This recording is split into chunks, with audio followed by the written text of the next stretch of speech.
Сәлем достар, сіздермен Еркетай арнасы. Арнамызға тіркеліп, лүпіл басып қолдап кетіңіздер. Бақытсыз бай. Ертеде жалғыз басты бір бай өмір сүрді. Оның туысқаны да, баласы да жинаған мал-мүлкі мен ақшасы еді. Соларды баладай мәпелеп күтетін. Bir күні ол жалшысының көңілді күлкісін естіп, оның үйін айналшықтап тың-тыңдайды. Бірақ мардымды ештеңе ести алмайды. Ол ертесіне жалшыны түннің ортасына дейін босатпай, әбден жұмысқа салады. Бірақ кешегі күлкі тағы қайталанады.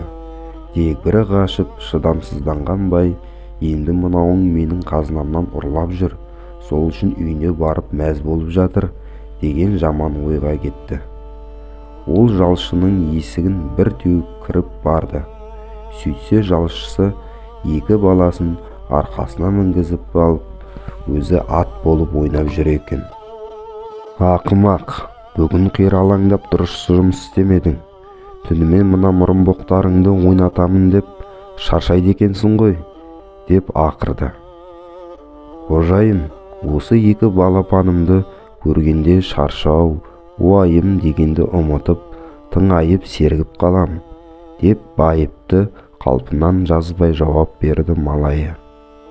Нағыз ақымақ екен, деп үйден атып шыққан бай, енді мен кешкіріп қалдым бе екен, ол ұрлаған ақшасын тығып үлгердім екен, маған сыр бермей отыр, сұмпайы деп күдігінен арыла алмай-ақ қойды. Екінші күні жалшы таң атқанша жұмыс жасады. Бірақ ол еш реніш білдірмей үйіне қайтты. Бай соңынан барып тағы тың-тыңдайды.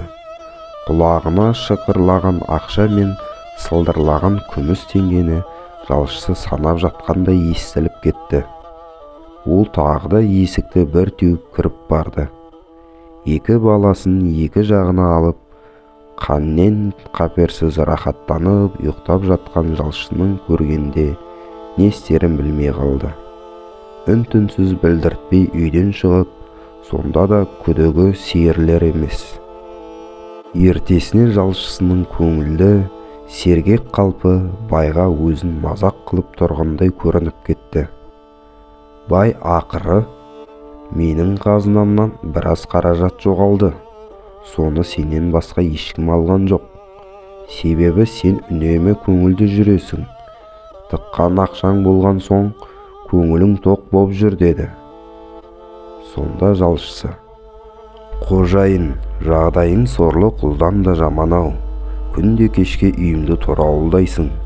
Менің байлығым екі балам мен жан-жарым, және денсаулығым мен қара күшім.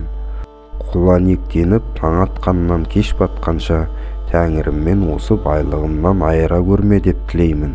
Сондықтан мен бақыттымын, көңілдімін, деп жауап берді. Не дерін білмеген бай үн-түнсіз қалды.